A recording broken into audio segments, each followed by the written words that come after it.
I am a member of the Interfaculty Initiative in Information Studies and the Graduate School of Interdisciplinary Information Studies.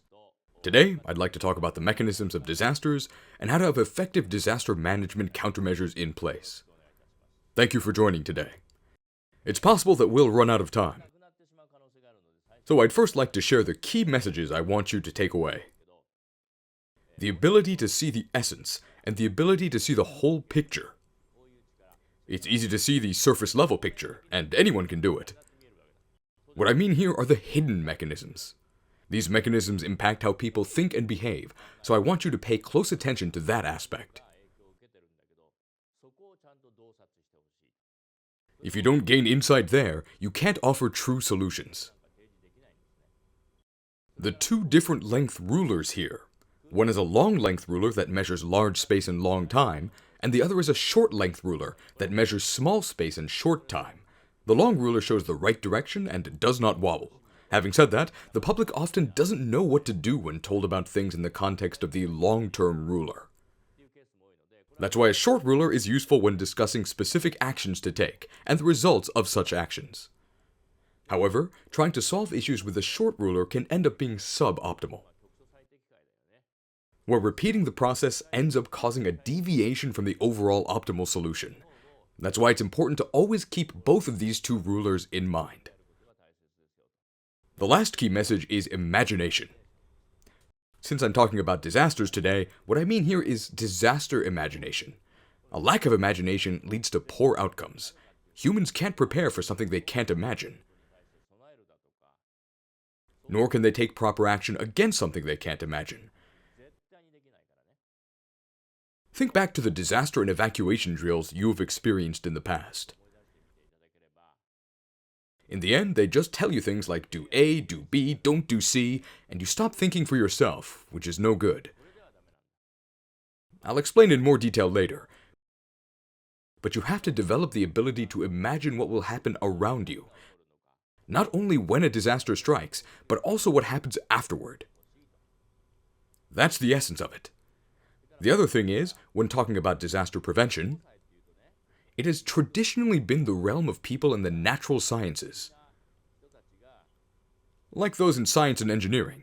Of course, these are important. But in reality, in many cases, real problems cannot be solved purely through a technical solution.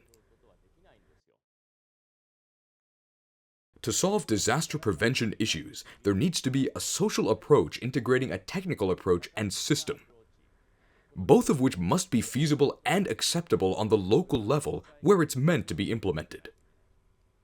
Even if the system itself is great, it's useless if it can't be used locally. Therefore, it has to be feasible, acceptable, and applicable. It has to satisfy all of those conditions. One more thing I want you to think about is that disasters are not just a physical phenomenon. They're a social phenomenon as well. The physical part only lasts a few days, and the rest of it is a social phenomenon. Thus, it's only natural that a solution needs input from experts in the social sciences. Okay, let's move on to the next slide. When we think about disaster reduction and disaster countermeasures, we're always thinking about what the input is, what the system is, and what the output is. The input is generally called the hazard in English, or sometimes as triggers, and refers to things like a typhoon or earthquake. This input goes into some kind of system. If you're a structural engineer and you are only discussing damage to structures, structures could be considered the system. However, when discussing general damage, the system refers to regional characteristics. This is determined by the natural and social environmental characteristics of the region. Once these two factors are decided, the next important factor is time. For instance, in Japan, we have 4 seasons. A tsunami in the summer versus the winter would have different impacts. The day of the week and the time of day the disaster occurs would also have an impact. For the output, a variety of things appear here, but as I mentioned earlier, it's not just physical phenomena, but also the social phenomena as well. When these exceed a certain limit, we call that state the damage or the disaster. Even if the input is the same, if the system changes, the output would obviously change since the function differs. It's often said that disasters evolve, but for most cases, it's not due to a change in the input. An exception would be global warming. Unless you maybe live on an artificial island, the ground motion during an earthquake is no different now than what your ancestors experienced 1,000 or 10,000 years ago. However, the damage is entirely different. This is because humans have changed the system during that time. This change is what we are referring to when talking about a disaster evolving. It's due to a change in the system, and in the case of a massive disaster, an output can become the next input. It could also skip over a few disasters and become an input for a future disaster, thus expanding in the two domains of time and space. It's like a chain reaction that keeps expanding in order to avoid facing a massive disaster like that. We have to deal with it at an early stage, while it's still small across the two domains. Creating a process to accomplish this is really important. I'll summarize all of the important points we've covered so far. 3 conditions are necessary for effective disaster countermeasures. 1. Know your enemies. 2. Know yourself. 3. Disaster imagination.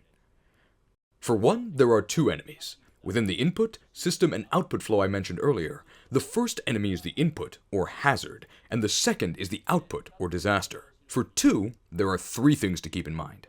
To figure out the output from the input, you need to understand the system in the middle. So the first thing to know about yourself is the regional characteristics of your location. The second is the capacity of your governments at the country, prefecture, and local level. If the public doesn't know their capacity, what will they say? Please do this, please do that. They'll start asking for everything. But of course, governments can't do everything because of time and resource constraints. The third is you yourself. If you don't know your own capabilities, you could inadvertently worsen the damage by not doing things within your power. Those are the first 2 points. The third is disaster imagination, which I mentioned earlier. Once you understand these points, you can figure out your current and future challenges, enabling you to think of and carry out appropriate countermeasures at the appropriate time to overcome such challenges. What you need for this are the 2 rulers I explained earlier, the long ruler and the short ruler. Got it? It's important to strike a balance between these 2 rulers. Okay, next. Generally speaking, we use the word disaster prevention, but what does that actually refer to? In the Basic Act on Disaster Management, the first part has the background and objectives, followed by what a disaster is, applicable disasters, and then the definition of disaster prevention. What's written there? It says preventing a disaster preemptively. This is referring to mitigation. Next, preventing expansion of damage after a disaster has occurred. That's disaster response. Next, it says recovering from a disaster. So, to summarize the definition, it's mitigation, response, and recovery. These 3 combined is disaster prevention in the Basic Act on Disaster Management. Recently, maybe you've heard this already, but the term disaster reduction is being used instead of disaster prevention. So what does disaster reduction mean? The media and governments use it a lot, but I don't like that term. There are 2 reasons. One is that the people who use that term don't fully understand it. They probably haven't read the Basic Act on Disaster Management at all. The other reason is that it can potentially mislead the public. What do I mean by misleading? We're currently facing the threat of the Nankai Trough and Tokyo Metropolitan Inland earthquake, and recovering from those would be impossible without proper countermeasures. Therefore, I'll explain more later, but it's very important that we utilize the time we have before they strike to prepare countermeasures to mitigate the damage that we can recover. When we use terms like disaster reduction, it comes across as putting emphasis on the response after the disaster, which misleads the public. Got it? So the term disaster reduction is being used a lot, but personally, I don't recommend using it. In the Basic Act on Disaster Management, it talks about recovery, but there's no concept of reconstruction. Large-scale disasters have a very distinctive nature. They take the latent issues already brewing in the region before the disaster strikes, and it essentially compresses time to expose them and make them more apparent. For example, the issues that became apparent after the Great East Japan earthquake. This includes the nuclear issue. Even if the earthquake hadn't happened, I can't say when it would have happened, but it would have become an issue in the future. It's just that the earthquake compressed time and brought the issue into focus. Let's say you go to a disaster-stricken area.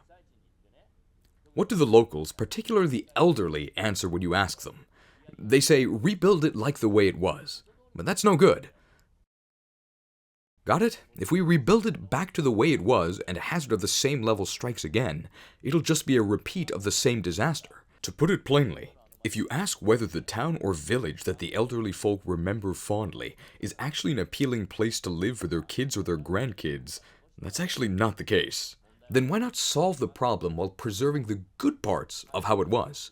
This is a reconstruction in the sense of improvement-based recovery. The kanji character for disaster prevention literally translates to preventing disasters. So it's often misunderstood in the narrow sense of just proactive countermeasures by a lot of the Japanese public. That's why I use the concept of comprehensive disaster management, which involves 3 proactive countermeasures and 4 reactive countermeasures to minimize the damage as much as possible. Of course, we don't want a disaster to occur, but assuming it did happen, once a decade, century, or 2 centuries, we can use this to make fundamental fixes. A disaster gives us a unique opportunity to make fixes, so we have to take advantage of it. This is why I'm working to promote the comprehensive disaster management system. This mitigation in the beginning refers to things like improving structures, increasing earthquake resistance, or increasing the height of levees. We refer to this as mitigation through structures. The other is, if a place is known to be dangerous, don't let people live there. This is mitigation through land use control. After mitigation, we have preparedness. What does this mean? Maybe a mitigation countermeasure is technically feasible, but let's say it's extremely expensive. When it's too costly, we're unable to implement that countermeasure. If that happens, we can't prevent damage from occurring, so we do the next best thing, which is prepare for the damage in advance. This can be reducing the extent of the damage, slowing the spread of the damage, or other similar actions. More specifically, you need to set up response teams, plan recovery and reconstruction strategies in advance, prepare manuals, and conduct drills. Moving on to prediction and early warning. Predicting an earthquake is difficult, but we can predict things like typhoons and tsunamis. Warning the public is important, but what's also important is ensuring they understand what to do when they get an early warning. Unless they understand it properly and conduct drills to prepare for it, the information cannot be used effectively. I want you to keep that in mind. The disaster has now occurred. The first thing to do is damage and impact assessment. Where and what kind of damage occurred and how much damage occurred. This needs to be evaluated as quickly and accurately as possible. Next is disaster response, sometimes called emergency disaster response. Disaster response has 3 objectives. 1. Saving human lives. 2. Preventing secondary disasters. 3. Recovery of critical function of affected area and organization. This does not include the recovery of the affected areas themselves. That's why recovery and reconstruction are so important. Got it? By doing these 3 proactive countermeasures and 4 reactive countermeasures I just explained, what we hope to achieve is to obtain 2 capacities. The first is this part about disaster risk reduction and control. This refers to the capacity to minimize the damage that occurs initially when a hazard like a typhoon or earthquake strikes. The second is the disaster resilience capacity composed of 2 elements. The first one is to quickly recover, no matter what level of damage occurs.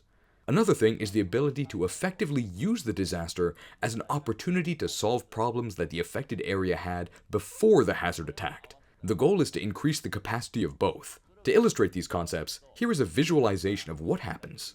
This blue line represents the time before the disaster strikes. Can you see the blue line? An external force acts here and damage occurs.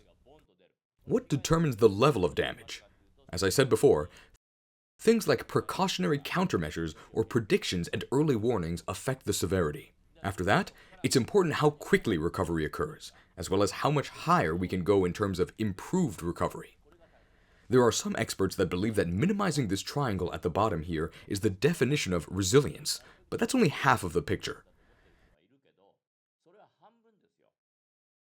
There was an earthquake in Haiti in 2010. 300,000 people lost their lives. It was difficult for Haiti to recover and rebuild on their own after the earthquake in 2010. It was a national crisis-level disaster. So, many international organizations and countries sent aid to Haiti. If the foreign aid was plentiful, this red dot here that represents recovering to the original state before the disaster, this red dot would have been able to move more to the left than what actually happened. But in reality, it was further to the right. Why? Because the people of Haiti would have lost the opportunity to learn from it. Why did so many buildings collapse? How should they be designed going forward? How should their construction be managed? Why was the disaster response so poor? What kind of organization should be created? What kind of drills should be conducted? It required some time to learn these things in the aftermath. And that's why the dot moved to the right. As a result, the area of the triangle at the bottom slightly increased. However, by doing this, they were able to raise the red line above its original level. Time, of course, keeps flowing after a disaster, so if you integrate the line over time, the area above 100 becomes much larger. That's a visualization of why it's important. Next, in terms of disaster countermeasures, we don't have unlimited time and resources for it. So it's important to implement various kinds of countermeasures at once. Therefore, it's necessary to think about which ones to implement first, or in other words, prioritizing them. When we discuss the countermeasures of disasters, we always have limitation of time and resources. So how do we prioritize countermeasures? We use the concept of risk. I wrote the formula for risk in the yellow area in the middle. It's defined as hazard times exposed values times vulnerability. Hazards, as I mentioned earlier, are the typhoons or earthquakes themselves. But breaking that down a bit further, it's the intensity and extent of an external force multiplied by the occurrence probability. So what exactly are exposed values? They refer to the values in the area exposed to the hazard, things like human lives, properties, and functions. You multiply this with vulnerability, so essentially it means vulnerable things. Even if it's in a place exposed to hazards, it won't be affected if it's prepared. So what happens to the risk in the end? Well, the answer to multiplication is the same regardless of order. Risk is ultimately the magnitude or scale of disaster multiplied by the occurrence probability. Large disasters with low frequency. Small disasters that happen daily. In terms of risk, even for a large disaster, if the frequency is low, the risk is also low. It's typical to think, there's nothing we can do, let's focus on other things first. And that's fine. At the top of this slide, it's written, limitation in use. What does this mean? Changing priorities with the concept of risk. In particular, there's a limitation on swapping precautionary countermeasures with reactive countermeasures. If the damage that occurs from a disaster is so big that the affected area cannot recover and reconstruct back from it, then precautionary countermeasures are needed against it. Without one, it's over. Got it? For instance, for the Kobe earthquake, they spent about 16 trillion yen on damages of 10 trillion yen. Can the city of Kobe pay for all of that on their own? It's impossible. It's impossible for Hyogo Prefecture too. It starts to become realistic when considering the Kansai region as a whole, or all of Japan. For disasters like the Nankai Trough and Tokyo Metropolitan Inland earthquake, recovery and reconstruction would be difficult even for Japan as a whole. If so, what becomes important? Making effective use of the time before it occurs, primarily by reducing potential damage with mitigation countermeasures mentioned earlier, bringing it down to a level where we could recover and reconstruct by ourselves. This is the most crucial disaster countermeasure. Using the term disaster reduction instead of disaster prevention is a problem because it focuses more on the post-disaster response. That's what I meant earlier. Alright, next slide. Disaster prevention does not work without the involvement of experts from various fields. That's why we need your cooperation. Okay, next slide. Let's say a hazard strikes a certain area. The level of damage significantly differs based on whether the area has conducted disaster risk reduction or countermeasures against reducing just the damage immediately after the disaster. Top one is less damage, bottom is more damage. The workload required for disaster response changes depending on the level of damage. Next, for disaster response activity times, when resilience is high, the response capacity is also high, so the damage level is low and the impacts last for a short time.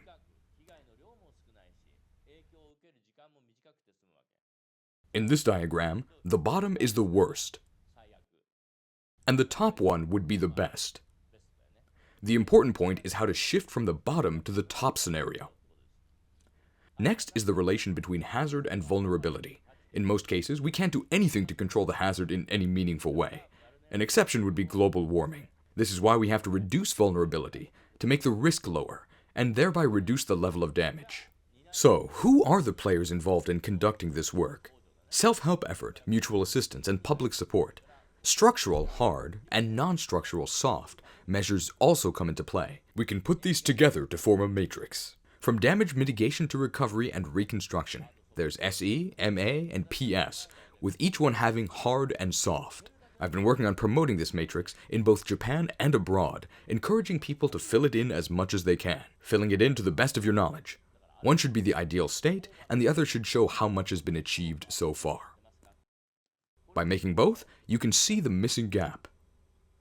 How much of what needs to be done overall has been achieved so far?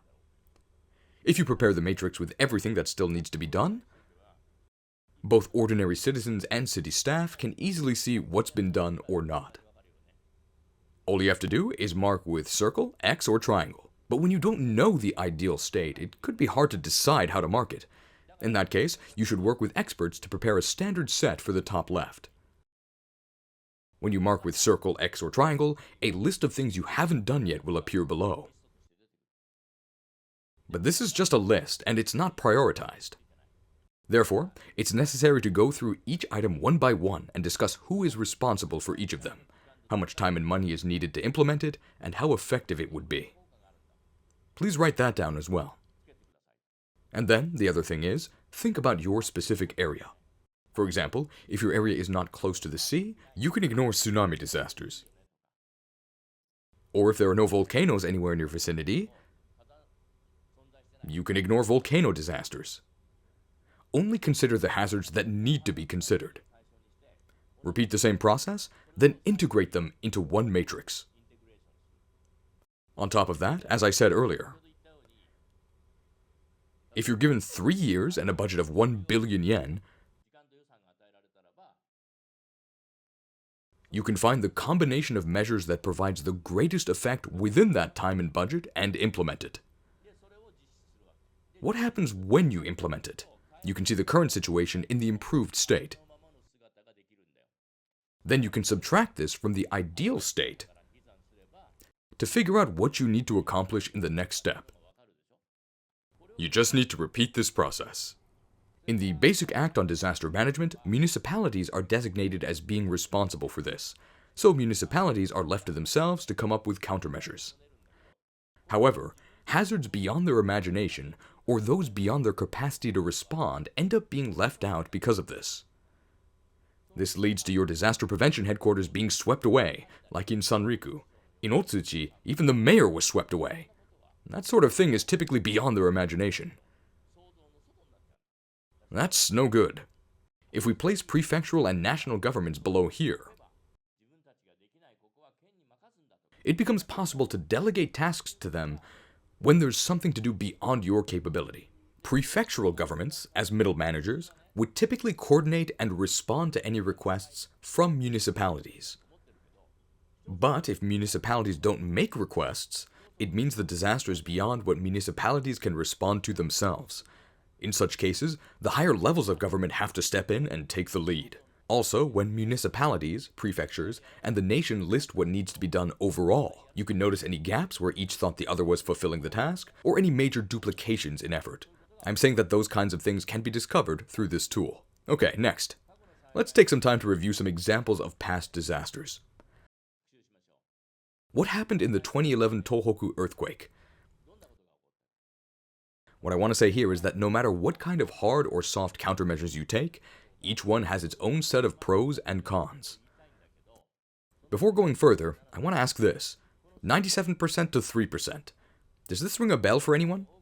I think a lot of you probably don't know what I'm about to say next. What is it? This is a breakwater at the bay mouth in Kamaishi. It used to be a Guinness record. They built a large mound in an area 63 meters above sea level and placed what's called a caisson. It was listed in the Guinness Book of World Records as the world's largest. This is what it looked like before the tsunami hit the area. However, this tsunami overtopped it, causing it to be destroyed like this. This is the former town of Taro, which is now part of Miyako City. I want you to look at the figure on the right. This is the 1933 Sanriku Showa earthquake, when the levee was completely washed away. Afterwards, they didn't have higher ground where they could relocate. So the people of Taro received a lot of donations, and they pooled that money together instead of using it individually. They were eager to rebuild their town stronger and safer for their children. The money was used to build a large, 10-meter-high levee shown on the left. However, the 2011 tsunami also overtopped this levee, causing damage further inland.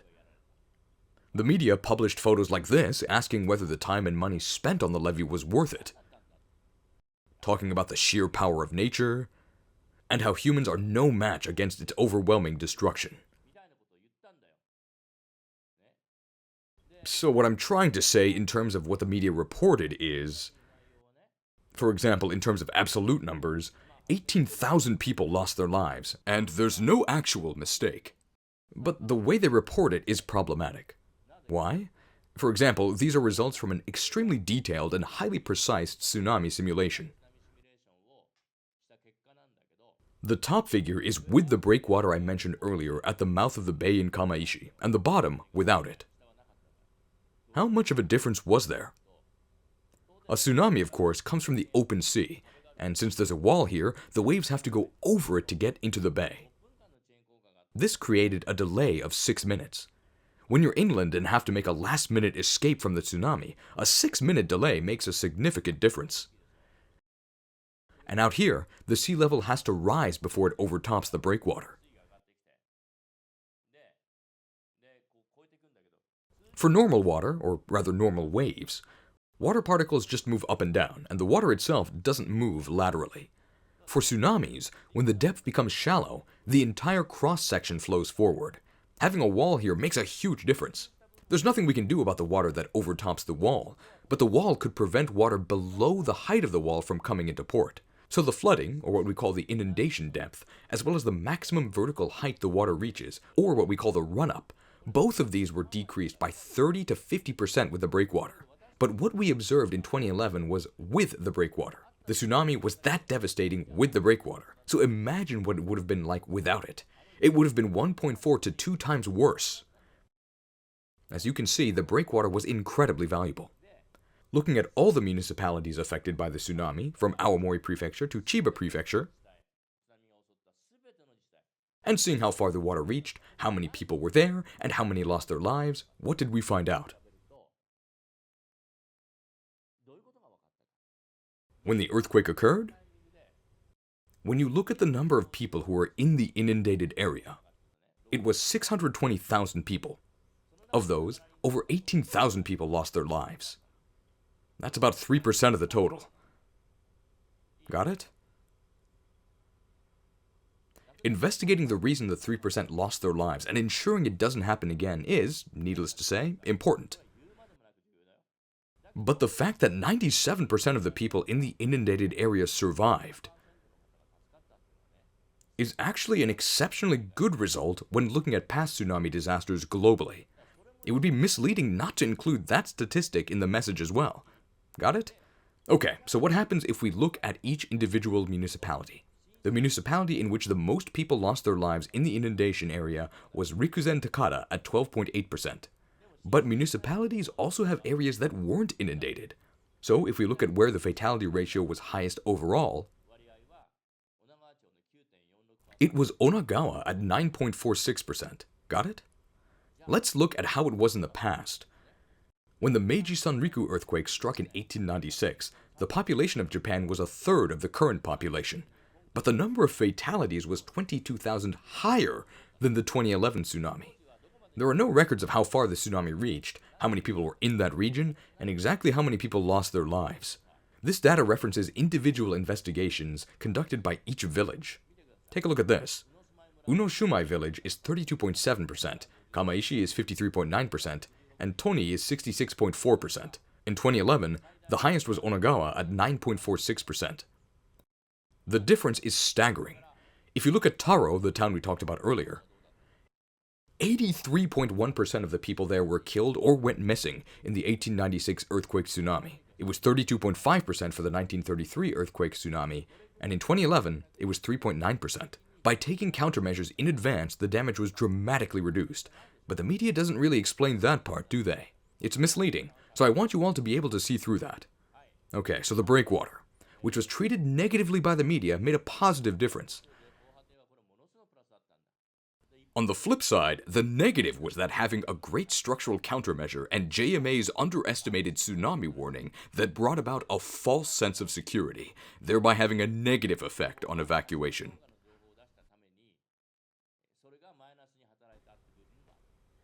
A positive effect in terms of non-structural countermeasures includes what's called Kamaishi's miracle, where 99.8% of the elementary and junior high school students living in Kamaishi survived the disaster. This is truly a wonderful outcome, especially as a result of a soft countermeasure. On the other hand, there was a negative effect associated with the hazard map. In 2011, the disaster area was more widespread than what the hazard map showed. And people who were outside of the hazard area incorrectly assumed it was safe because they misunderstood the hazard map as a safety map. Okay, I don't have much more time, so I'll have to speed through the rest.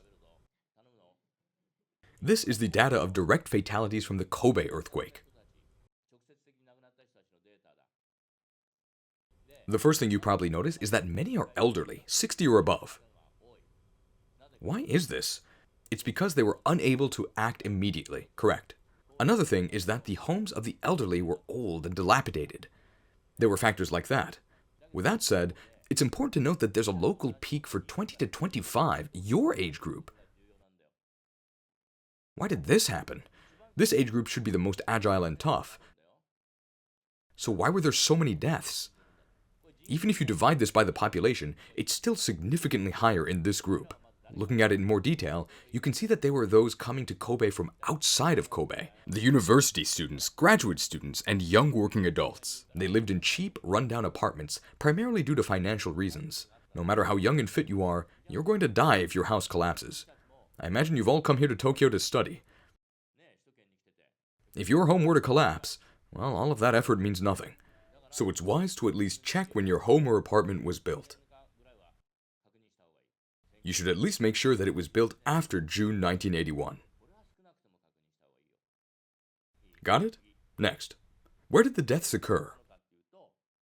86.6% of those who lost their lives died at home, including apartments. Those who died after being transported to the hospital don't make up even 4%. People think being crushed was the biggest contributor to the deaths in Kobe, but it was actually asphyxia. The yellow marked ones are those who died due to the buildings they were in. This is 83.3%. Got it? Subtracting this from 100 gives you 16.7%. Over 90% of deaths within that 16.7% were due to fires, 15.4% of the total. This can be further divided to 12.2% and 3.2%. But the bottom 3.2% refers to cases where even a professional medical examiner was unable to determine whether the individual died due to the fire or the fire came after they had already died. Why couldn't they tell? The bodies were burnt down to the bone chips. However, for the top 12.2%, we know for a fact that the individuals died from fire. For example, burns to the lungs or symptoms of carbon monoxide poisoning can indicate that a person was still alive when the fire struck. So when you add 12.2 to 83.3, it's clear that buildings are the problem. They are crucial in disaster prevention. Next, this shows around what time the deaths occurred after the earthquake. The left are data obtained by medical examiners, professionals. The middle are by so-called general doctors. General doctors don't typically need to check what time individuals die. And generally people die in the presence of family and friends, or in hospital, so there's no need to estimate the time of death. So in that sense, it's not very precise. It typically only says on the day of, or it just notes the hospital arrival time. If we look at the medical examiner's data, we can see that 92% of people died in the first 14 minutes. 105,000 buildings were completely destroyed, 145,000 half destroyed, and 390,000 partially destroyed. No matter how hard the JSDF rescue team tries, it's impossible for them to respond to tens of thousands of buildings in the span of 5 to 10 minutes.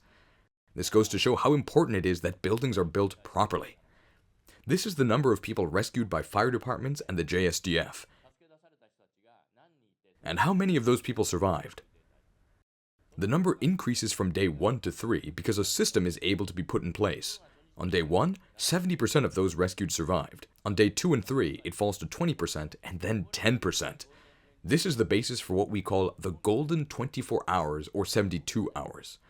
What causes some misunderstanding is this 600 on day 2 and 800 on day 3. It's wrong to think that if the system for rescuing people had been ready, 70% of them could have been saved on the first day. This data is based on the time data that I showed you earlier. So actually, they had already passed away at an early stage, and it's just that their bodies were dug up on day 2 and 3. I want you to understand that properly. On April 25th, 2015, there was an earthquake in Kathmandu, Nepal.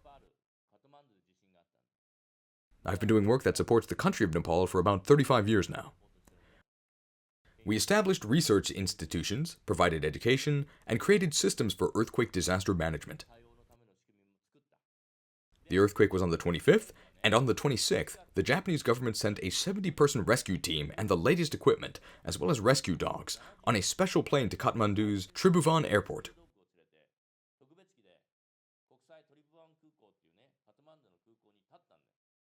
However, airport operations were not going well, causing the rescue team to have to divert to India. They initially wanted to start rescue operations on April 27th, but they finally could start rescue operations on April 28th. About 800 man-days of rescue work was conducted for 11 days until May 8th.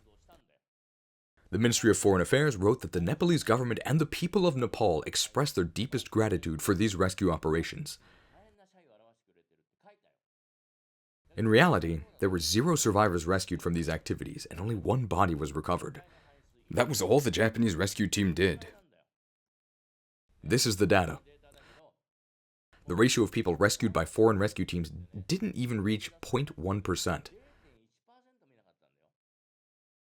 By the way, during the Kobe earthquake, the UK, France, and Switzerland sent rescue dogs to help, along with rescue teams. All they were able to do was find the bodies of 13 people. The Swiss team found 9, and the British and French teams found 2 each. That's how harsh the situation usually is. Let's take a look at earthquake disasters that have claimed more than 10,000 lives in the past 100 years or so. There's 32. What are the major causes for the deaths? There's a type of structure called a masonry structure. It's a building made of stacked stones, bricks, blocks, or other similar material. They are widely distributed around the world, but are extremely vulnerable to earthquakes. Many die when these structures collapse. Why does this lead to so many deaths? One is that it fails in a brittle manner. This brittle failure causes it to collapse all at once, leaving no time to evacuate. Also, the structural components are small, so it leaves no space for potential survival. Even if you could find space under a table, there would be so much dust that you wouldn't be able to breathe. This triple threat causes many people to die. But if you look at disaster-related projects around the world, 90% of them only do emergency response. If you look at the budget, the World Bank budget data, emergency response is 70%, and recovery and reconstruction is 20%. Preparations made beforehand or mitigation is less than 4%. How does something like this happen? As I just said, emergency response refers to activities like search and rescue and providing emergency supplies. As I mentioned earlier, not only is the impact of this extremely limited, they also have virtually 0 effect on reducing future damage. But everyone focuses on this part. Why is that? I'm wondering if I should tell you the answer. I think you should think about it yourselves. Next, if you compare Japan with other countries, you can see the USA is first. There was a time when Japan used to be first, but now the USA is first. They use 91% for emergency response. In Japan, 54% is for mitigation and preparedness. This is the highest in the world. When you reevaluate the extent to which each project can truly reduce future damage, even though Japan is 5th place in terms of the budget size, we're 1st place in terms of the effects on the reduction of casualties in the future. So that's why ensuring that the true effects of disaster prevention are properly expressed.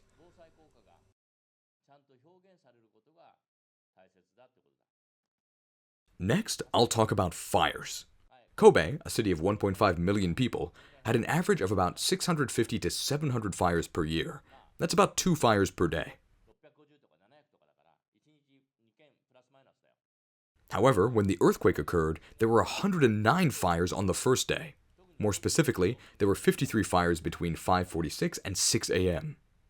What can be done about this? There are people who say we should build a system that can handle this many fires. But the question is, could we afford it? That would be expensive. So does that mean that there are no countermeasures we can take? Not at all. Here, the magnitude of the fire is on the x-axis and the effect on the y-axis. There are various measures you can take that are efficient for the specific magnitude. For small fires, like those that are 3.3 meters squared or less, firefighting activities by citizens themselves are the most effective. Fires that break out after earthquakes happen simultaneously, exceeding municipal firefighting capacity. But each one is small, and they're not like gas explosions. Well then, citizens can put them out. However, that didn't work out for Kobe for 5 reasons I'll explain now. 4 reasons are building related. 1, many houses were destroyed, so the people closest to the fire were trapped in debris and couldn't put it out. 2, the people nearby who weren't trapped could have worked on putting it out, but they prioritized rescuing trapped individuals. 3, many houses were destroyed. The average person cannot deal with fires that break out from beneath the rubble. 4, many houses were destroyed. The debris blocked narrow roads, so no one, whether civilian or firefighter, could get where they needed to go. 5, I think this can somewhat be managed through education, but people assumed that firefighters would come as they usually would, and therefore waited for them instead of trying to handle the fire themselves. This needs to be dealt with. So, what actually stopped the fire spreads in Kobe? Firefighting activities accounted for less than 14% of the total. What actually stopped the fires were things like vacant lots, roads, cliffs. When you look at the Great Kanto earthquake 100 years ago, 43% of the old city of Tokyo was burned over a period of about 40 hours. So I did some research. Where did the fires break out from? Which ones were able to be extinguished quickly? And which ones kept burning? I looked into that. The bottom line is, when many houses collapse, fires start almost immediately. If houses don't collapse, they'll burn later. I looked into the sources of the fires and found that, in areas with widespread building collapse, fires are usually started within areas themselves. In other areas with less building collapse, fires usually came later, sparked by flames from neighboring areas. This graph shows the seismic intensity on the x-axis, although it should be mentioned it's an estimate based on the number and ratio of collapsed buildings. So the horizontal axis is basically an index of how many buildings collapsed. The y-axis shows the number of fires that spread.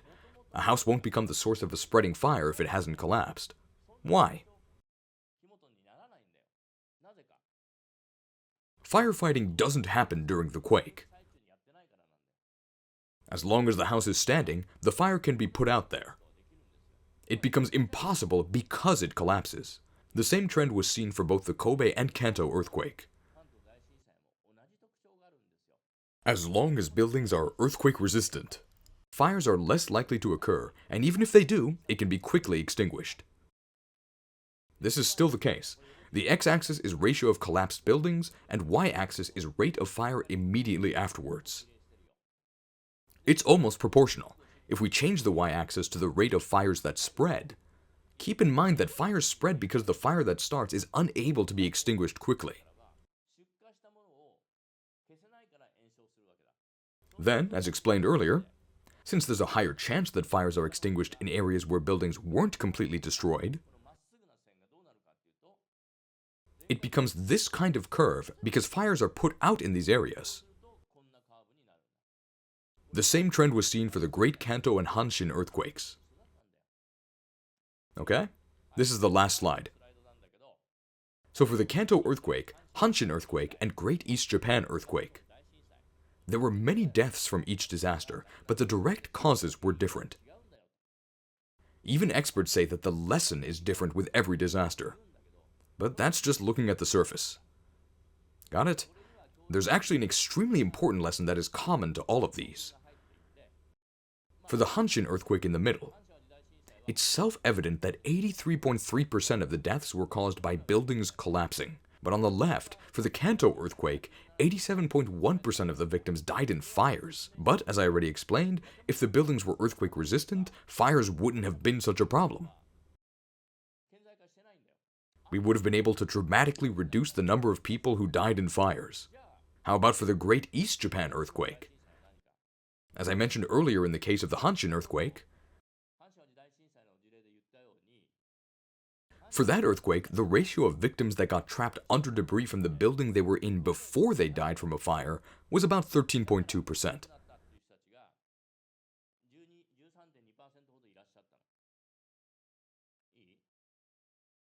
These people would have been able to escape the fire if the buildings they were in were built to be earthquake resistant. So what about the Great East Japan earthquake? There were almost no cases of people who were trapped under damaged structures right after the quake and were therefore unable to escape the tsunami. So, many people were able to escape without a problem. That's how we were able to create a situation where 97% of people were saved. That's why the ability to gain insight into the hidden mechanisms is extremely important. This concludes my presentation.